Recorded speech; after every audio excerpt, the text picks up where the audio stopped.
This problem number 3 has really been giving me some issues here. We just talked about the equation being the change in energy is equal to the negative pressure times the change in volume, which would be your final volume minus the initial volume. Solve for final volume, so divide both sides by negative P. So that goes away. Add VI to both sides, so plus VI. Right, and then if you don't like these, so here's VF. If you don't like, which a lot of people don't, this negative fraction, you can distribute it. So it'd be VI minus change in E divided by the pressure. Okay. Most difficult thing about this problem is the conversion of the units. And the mistake that is in here, which I think I told you should be kilojoules. If you look at the problem, it should be in, change it to, it's 950 joules. If you just change that to 0.950 joules, that would give you the right answer.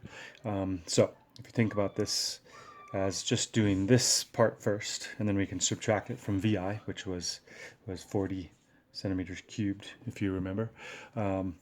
And so just doing this part first, you have your energy, change in energy, which is 0.950 joules, which I'm going to change this just to make it a little different, because what a joule is, as we talked about, is a Newton times a meter. Right? So if you divide that by the pressure, which is 650 torr, right?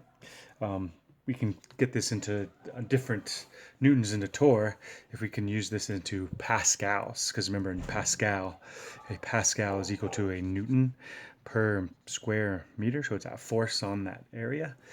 If we take this torr and convert it to pascals, so standard being 760 torr is equal to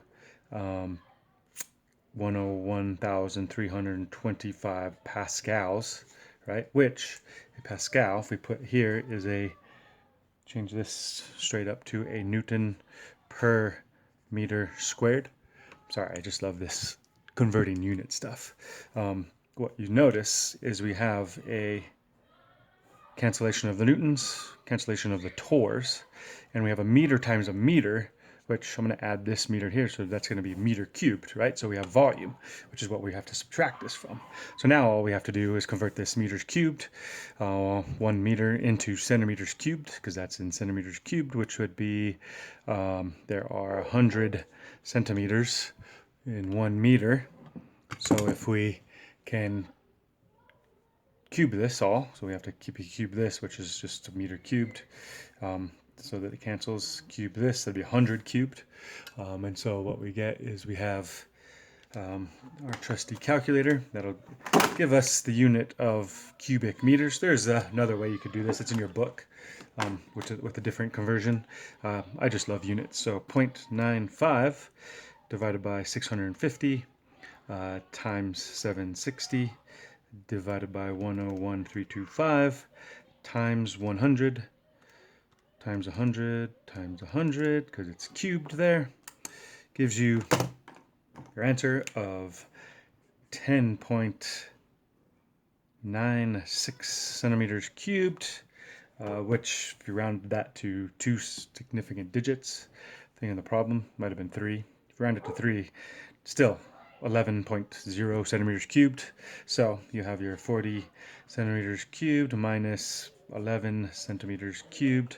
This gives you an answer of 29 centimeters cubed would be your final volume. Hopefully that helps, and I'll try to come up with another problem that you can try that on on your own.